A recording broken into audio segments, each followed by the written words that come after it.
चुन आपके चरणों के पास आते हैं। सारा आदर, सारा महिमा, सारा गौरव आपको देते हैं प्रभु जी। प्रभु आप महान परमेश्वर हो, अद्भुत परमेश्वर हो प्रभु जी। हमें आपकी मदद चाहिए प्रभु जी, हमें आपकी सहायता चाहिए प्रभु, आपके कार्य के लिए परमेश्वर, क्योंकि प्रभु इससे हम नहीं कर सकते बिना आपके। इसलिए प्रभु हमें आपकी सहायता, आपकी मदद की जरूरत है प्रभु जी। आप स्वर्ग से अभिषेक करें, मार्गदर्शन करें, हमारी करें, पवित्र आत्मा के द्वारा स्कूल से बातें करें प्रभु यीशु के नाम से हमें। आज हम जो बात करेंगे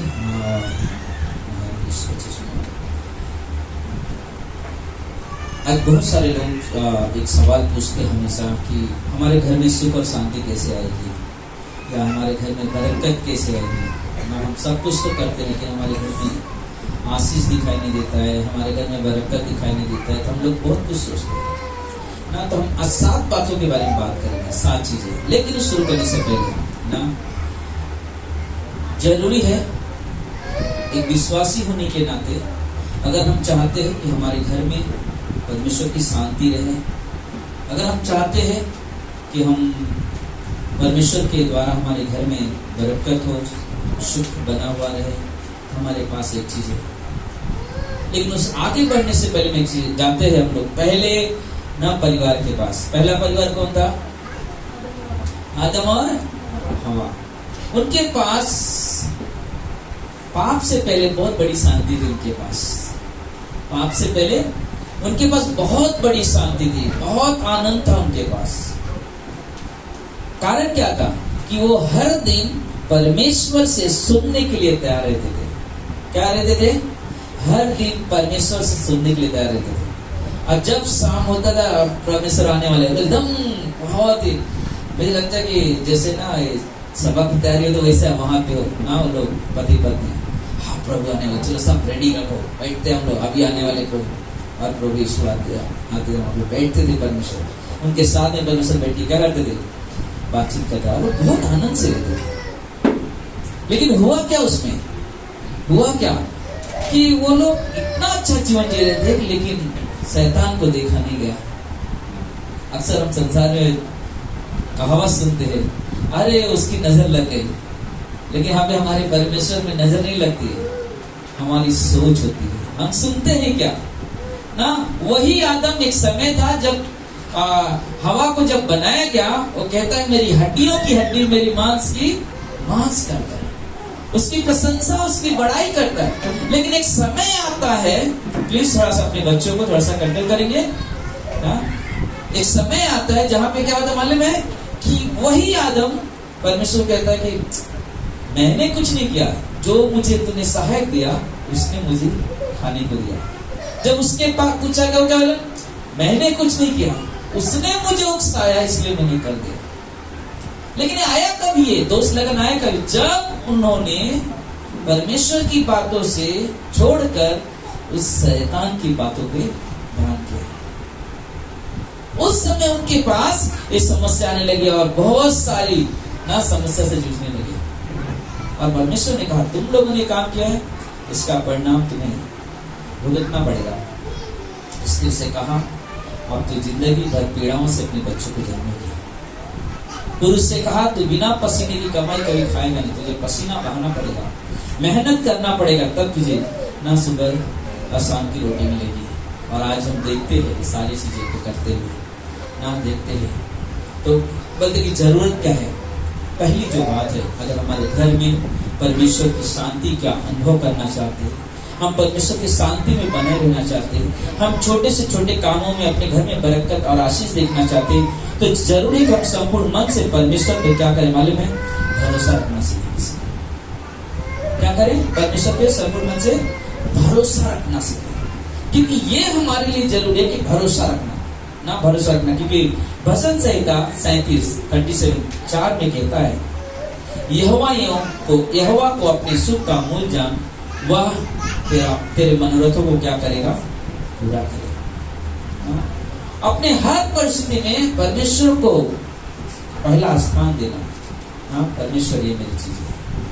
और परमेश्वर यही करता है क्योंकि नीति वचन 3:5 में क्या लेगा, अपने समझ का सहारा ना लेना, लेकिन संपूर्ण मन से यहोवा पे क्या करना, संपूर्ण मन से भरोसा रखना, संपूर्ण मन से निर्भर रहना, और उसी को याद कर, स्मरण करके, याद करके सारे काम करना, तब तेरे काम क्या होंगे, सफल होंगे। पहला जो कदम है क्या है, हमें संपूर्ण मन से परमेश्वर पे भरोसा रखना। दूसरी बात है परमेश्वर के वचन की अगुवाई में चलने से ना, परमेश्वर के वचन की अगुवाई में चलने से, अगर हम परमेश्वर के वचन सुनेंगे, हम परमेश्वर के वचन को अपने जीवन में लागू करने का प्रयत्न करेंगे, तो जरूर हमारे घर में परमेश्वर की सुख और शांति दिखाई देगी, क्योंकि परमेश्वर का वचन हमारे लिए रोशनी है, हमारे लिए दिया का काम करता है। भजन संहिता 119:105 कहता है, तेरा वचन मेरे पांव के लिए दीपक और मेरे मार्ग के लिए क्या है, उजाला है। जब हम चलते हैं तो जरूरी है कि हम परमेश्वर की वचन की अगुवाई में चलें।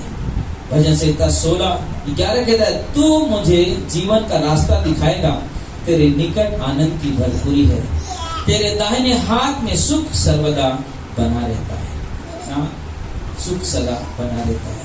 जो भी परिवार बाइबल में दिखते हैं ना, जो भी हम परिवार को देखते हैं बाइबलों में, उनके जीवन क्यों हम लोग बोलते हैं, हम लोग नूह के क्यों इतना जिक्र करते हैं लोग, क्यों अब्राहम के पासवी क्लास में क्यों इतना जिक्र किया जाता है, क्योंकि उन्होंने परमेश्वर के वचन पे ध्यान किया, उन्होंने परमेश्वर से सुनने के लिए तैयार थे, उन्होंने परमेश्वर से सुनने के लिए तैयार थे, और हमेशा वो उस तरह से चलते थे, इसलिए उनके जीवन में शांति दिखाई देती थी ना। अब्राहम, सारा बे औलाद, बच्चे नहीं उनके पास, उम्र हो चुकी है, लेकिन उनके पास शांति। परमेश्वर ने कहा मुझे जाना है, परमेश्वर ने बुलाया मुझे जाना है ना, उनके हर एक शब्दों में एक चीज होता था, परमेश्वर की आवाज को सुना, मुझे चलना है ना।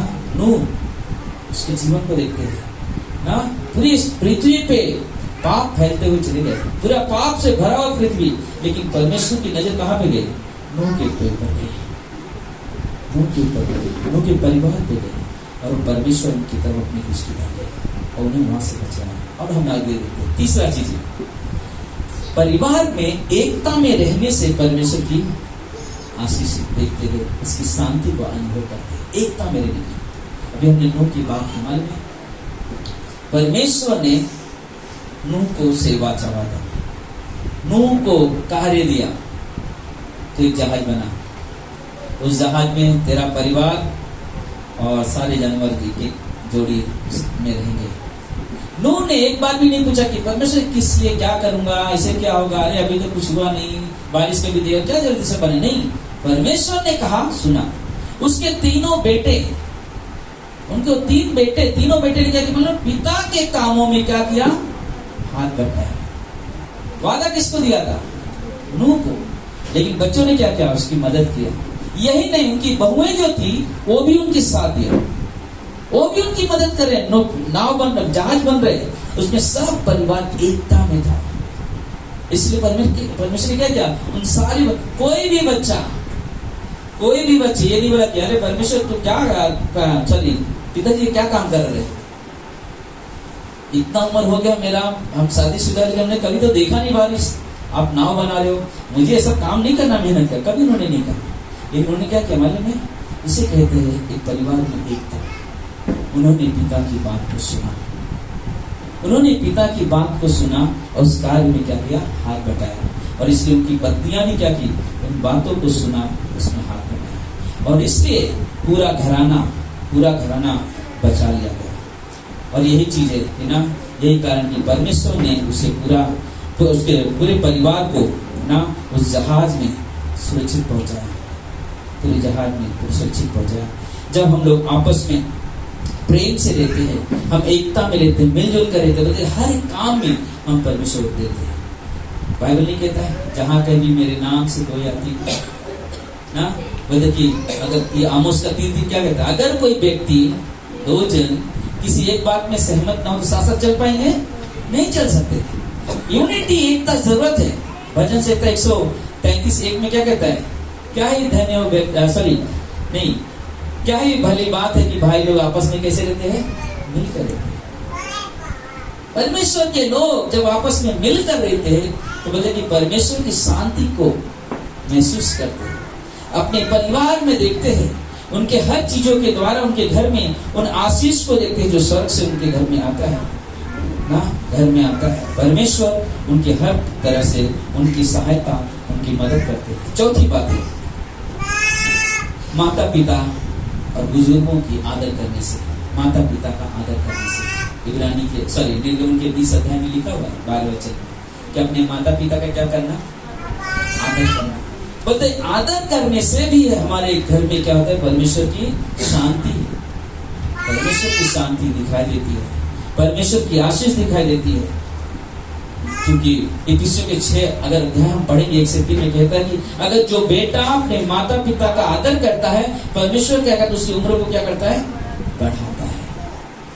अगर हम अपने माता पिता का आज्ञा का पालन करते हैं, आदर करते हैं, तो हमारी आयु बढ़ती है ना, आयु बढ़ती है और लोग क्या होते हैं, पृथ्वी पर बहुत दिन तक ना जीवन को देखते हैं।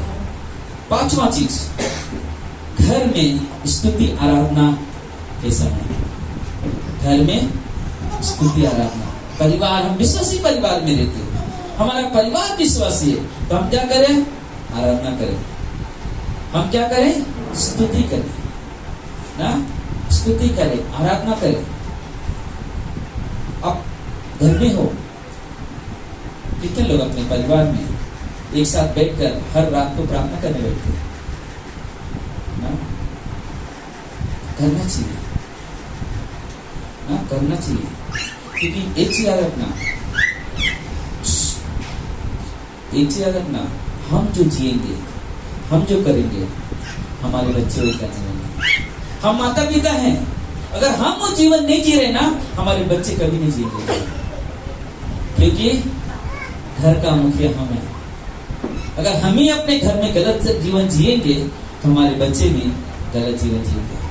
घर के लोग बड़े बूढ़े हैं और अब घर में बड़े हो, अगर आप गलत रास्ता अपनाया है तो आपके परिवार के लोग भी गलत रास्ता अपनाएंगे। आपके पास अधिकार में उनको बोलेंगे ये गलत रास्ता मत अपनाओ, क्योंकि हम खुद इसका क्या कर रहे, भागी हो रहे। तो वही चीज हमारे पास होगा। इसलिए मालूम है निर्गमन के 23-25 कहता है, तुम अपने परमेश्वर यहोवा की उपासना करना, तब तुम्हारे अन्न और जल में आशीष देगा और तुम्हारे बीच में से रोग दूर करेगा। घर में सुख शांति और आशीष का यह रहस्य परमेश्वर ने मूसा को बताया ना। परमेश्वर किसको दिया, मूसा को, उसको दिया गया कि सारे मानव जाति को बताएं कि किस तरह से हमारे घर में ना परमेश्वर की आशीष होगी। यदि हम अपने सृष्टिकर्ता परमेश्वर की आराधना करते हैं, स्तुति करते हैं और उसको धन्यवाद का भेंट चढ़ाते हैं, तो बताइए तब परमेश्वर हमारे घरों में सभी प्रकार की आशीष से परिपूर्ण करता है। हालेलुया। परमेश्वर चाहता है कि हम उसका अनुभव करें। भजन संहिता 118:15 में लिखा हुआ है, धर्मियों के तंबू में यानी तब धर्मियों के घर में जय जयकार और उद्धार की ध्वनि सुनाई दे रही है ना। बोले हमारा घर परमेश्वर के घर है, हमारा घर परमेश्वर के लोगों का घर है। हम जब आराधना करते हैं, प्रशंसा करते हो, वो तब कहीं और तक सुनाई देती है। लोग देखो ये लोग चल जाती थी घर में, देखो आराधना हो रहा है ना, आराधना हो रहा है। आपकी आराधना से किसी और के भी जीवन को बदलेगा। लेकिन अगर आप घर में सोचो आराधना करना चाहिए, तो आप टीवी देख रहे हो ना, स्तुति आराधना के भजन लगाओ टीवी में, स्तुति आराधना सुनो, संदेश सुनो ना, उससे क्या होगा, हमारी आत्मिक उन्नति होगी। लेकिन हमें जरूरी चीजों को, 6वां चीज, बच्चों को लगातार परमेश्वर की शिक्षा देने से, बच्चों को लगातार हमेशा परमेश्वर का ज्ञान, शिक्षा यानी कि वचन सिखाने से। अगर हम अपने बच्चों को परमेश्वर का वचन सिखाएंगे तो बता कि हमारे घर में परमेश्वर की आशीष, परमेश्वर की खुशी हमारे जीवन में दिखाई देगी ना। नीति वचन 22:6 कहता है, बच्चों को उसी मार्ग की शिक्षा दो जिसमें उसको चलाना चाहिए ना। बच्चों को उसी मार्ग की शिक्षा दो जिसको उसको चलाना है। अगर आपको लगता है कि वो बहुत बड़ा सिंगर बनना चाहिए तो पिक्चर के गाने दिखाओ। अगर आपको लगता है परमेश्वर की स्तुति करने वाला बनना चाहिए तो परमेश्वर की आराधना सिखाओ। लेकिन हम विश्वासियों के लिए संसारिक सिंगर बनना सही नहीं है। हम विश्वासियों के लिए परमेश्वर की आराधना करने वाला सबसे बड़ी बात है। तो हम क्या सिखाते अपने बच्चों को, भले वो हमारे पति पत्नी के बीच में है, कि हम बच्चों को क्या सिखाते हैं। क्योंकि मालूम है इजराइल के लोग मिस्र में 400 वर्ष तक थे। 400 वर्षों में उन्होंने परमेश्वर के सारे नियमों, सारे बातों को भूल गए थे, कुछ भी याद नहीं था उन्हें, और इसलिए उनके ऊपर कितना बहुत सारे दुख समस्या का सामना करना पड़ता था। किस लिए? क्योंकि उन्होंने परमेश्वर के वचन को सुनना बंद हो गया था। कोई उन्हें मार दिखाने वाला नहीं था। लेकिन मालूम है जब मूसा को परमेश्वर वहाँ भेजा, जब उसको वहाँ निकालने के बाद व्यवस्था लगी, इसलिए मैंने आज्ञा दिया कि तू अपने बच्चों को उठते बैठते लेटते परमेश्वर के वचन क्या करना सिखाया। क्योंकि वो लोग भूल गए थे, इसलिए वो कह रहे कि आप तुम क्या करो, आप तुम्हारे बच्चों की बारी है, तुम उन्हें सिखाओ, ये वचन सिखाओ जो उनके लिए आगे चल के उनके भविष्य को तय कर सके। वो आगे चल के ऐसा ना हो कि कौन है मेरे पीछे, कौन है मेरी अगुवाई करने वाला। बल्कि अगर हम चाहते हैं और हर विश्वासी चाहेगा कि मेरे बच्चे उस राह पे चले जो परमेश्वर का राह है, हालेलुया, हमें उस राह पे उन्हें लेके चलना ताकि हमारे जीवन में, क्योंकि मालूम है आपको एक चीज बताता हूँ, अगर हम अपने बच्चों को शिक्षा नहीं दे रहे, कोई है जो शिक्षा दे रहा है। अगर हम अपने बच्चों को बाइबल की शिक्षा नहीं दे रहे तो कोई है जो आपको शिक्षा दे रहा है। पहला है मोबाइल, दूसरा है टीवी, तीसरा है संसारिक संगति। वो उनको सिखाएंगे, बहुत अच्छा सिखाएंगे। मोबाइल आपको, आपके बच्चों को आपको टीच करने की जरूरत नहीं पड़ेगी। ऑटोमेटिक देखना, स्टेटस पे बहुत सारे फोटोज डालना शुरू कर देंगे। स्टेटस पे क्या करते हैं, बहुत सारे शब्द मिलना शुरू हो जाएंगे। यही नहीं, अलग चीजें भी दिखाई देने लगेंगी। आज फेसबुक में अगर आप देखोगे अच्छी चीजें नहीं दिखाई देंगी, क्योंकि ये हमारे बच्चों को शैतान खींचने के लिए सारे जरिया निकल कर रखा है। टीवी में क्या दिखाता है ना, माँ बाप सामने बैठे इधर हीरो हीरोइन डांस कर रहे, कपड़े कैसे पहन रहे, और कैसे क्या डांस कर रहे, क्या कर रहे, उनकी स्वभाव क्या हो रहे, और सारे बच्चे साथ में हंसते हैं, लोग देख के इंजॉय करते, कहीं सोचते क्या कर रहे लोग ना, क्या कर रहे हैं, क्या चीज चल रहे हैं ना, आराम से लेटे हैं। और लास्ट मालूम क्या होता है, वही बच्चे हमारे गलत राह में चलते तो हम सर अपने ठोकते हैं। क्या हो रहा है हमारे साथ, क्योंकि हमने परमेश्वर का वचन नहीं सिखाया नहीं, हमने परमेश्वर का वचन सिखाया नहीं। मालूम है कभी कोई इंसान बता रहे हमारा नसीब में ऐसा रहेगा तो होगा ना, नसीब उसको नहीं बोलते। अगर आपने कुछ नहीं किया, सोचो नसीब किसको बोलने बता रहा हूँ, बोलो 10वीं में है ना, तो 10वीं में नसीब कैसे बोलने में बता रहा हूँ। पढ़ाई मत करना, नोटबुक मत उठाना, स्कूल मत जाना, कुछ मत करना, बाद में एग्जाम बैठ जाना, पास हो जाओगे तो बता देना। होगा कैसा? हाँ होगा। अगर हो जाता था ना तब बोलते कि नसीब है, लेकिन जब वो परिश्रम करेगा, पढ़ाई करेगा, तब वो पास होगा, तो बोलेगा मैंने मेहनत की इसलिए पास होगा। नसीब उसको नहीं करेगा, नसीब में होगा तो हो जाएगा, नहीं। कोई है कुछ नहीं किया, लेटा हुआ है, सब खाना आ रहा है कभी ऐसा? उसको नसीब बोलता। आप कुछ नहीं कर रहे हो, आप लेटे हुए हो, सब कुछ ऑटोमेटिक आते जा रहे हैं, सब कुछ आते जा रहा है ना। ऐसा है क्या? नहीं, हो भी नहीं सकता। आज संसार में लोगों का सोचिए सर, नसीब, अरे नसीब है, तुमने किया नहीं। अगर आपने अपने बच्चों को सही राह दिखाया, उसके बाद अगर गलत रास्ते पे जा रहे, आपकी कोई कमी नहीं है। आप तो पहले अपने बच्चों को शिक्षा तो दो, उस राह पे चलना तो सिखाओ। बाकी परमेश्वर है ना, आप किस मन से बच्चे को सिखा रहे हो, आप क्या शिक्षा दे रहे हो, परमेश्वर को मालूम है। अगर आप सही शिक्षा दे रहे हो, परमेश्वर आपकी मदद, आपके बच्चे को भी गलत रास्ते में नहीं जाएंगे। मुझे विश्वास है मेरे परमेश्वर को। कब जाएंगे? जब आपने जो सिखाया, जब उसको दूर रखेंगे, जैसे कि सुलेमान राजा के साथ हुआ। पिता की शिक्षा से बाहर गया, तब उसके जीवन में समस्या आई, तब वो गलत रास्ते पे जिया। आजकल के समय में देखते हैं ना, लोग फटक से नहीं क्या बोलते हैं, आजकल से संसार में कोई आदमी क्या गए, अरे उसने दो औरत रखा है, और संसार में बहुत ही सारी गंदगी इतनी फैली हुई है ना, और उसको अरे पहले एक चीज सोचो, जो स्त्री, जो पुरुष जिससे शादी अगर उसके साथ ईमानदार नहीं है ना, वो 10 भी कर ले कभी ईमानदार नहीं हो सकती, क्योंकि उसका नेचर ही गंदा है, उसका स्वभाव गंदा है, इसलिए वो विचार उसके मन में आए। क्योंकि मालूम है, जो सभ्य स्त्री होगी, सचमुच घर को बनाने वाली होगी, 100 बातों सुनकर भी अपने घर में अपने पति के साथ आनंद करेगी। हालेलुया। क्योंकि परमेश्वर पे भरोसा रखती है, परमेश्वर को मालूम। जातक परिवार में समस्या कहां से खड़े होते हैं, कई चीजें आती है, बताते हैं क्या आती है। और ये आखिरी है, आपस में एकता नहीं रखने से समस्या आती है ना, पति पत्नी के बीच में अनबन। एक बार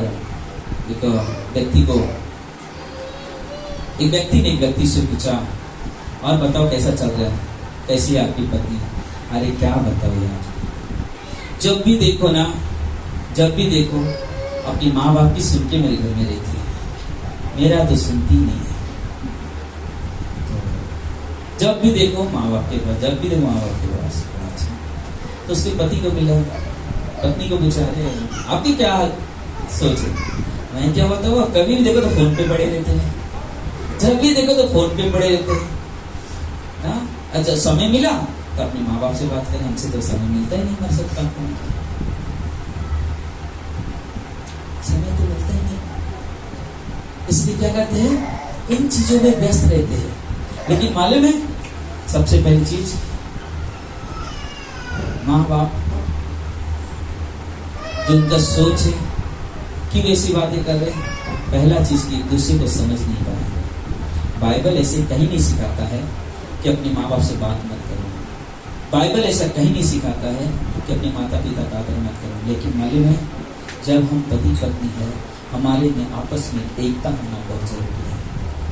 अगर हमारे पास एकता है तो बहुत कुछ हो सकता है। कभी कहीं हम सारे को सही को पाशाकाल बोलते हैं, बोलते कि मेरा बेटा जब छोटा था एंट्रू, तो बोलते कि मेरे घर में कभी भी कोई भी, बहुत सारे लोग आते थे, इसको मना नहीं, अभी आ रहे लोग मिलने तो आ जाते, मीटिंग हो गया अचानक रहते आ गए, तो कभी मेरी वाइफ सोचती मेरी मदद करे, तो क्या होता था कि वो काम करती, लेकिन क्या होता ना, कभी मेरे घर में कुछ बर्तन गिरने की आवाज आती थी, तो मैं समझ आता, लगता मुझे कुछ जरूरत है, वहाँ हेल्प की जरूरत है, इसलिए बर्तन गिराया, कुछ गिराया ताकि हमारा ध्यान वहाँ पे आकर्षित हो सके। इसका मतलब नहीं हमेशा बर्तन गिरा पति हाथ में किया है, लेकिन वो बदल बोले कि क्यों, क्या मतलब अकेला है, उसको हेल्प चाहिए, मेरा मीटिंग वो भी जरूरी है। लेकिन क्या होता, हम इन चीज को समझ नहीं पाते। तो बोलते जब अगर हम पति पत्नी नहीं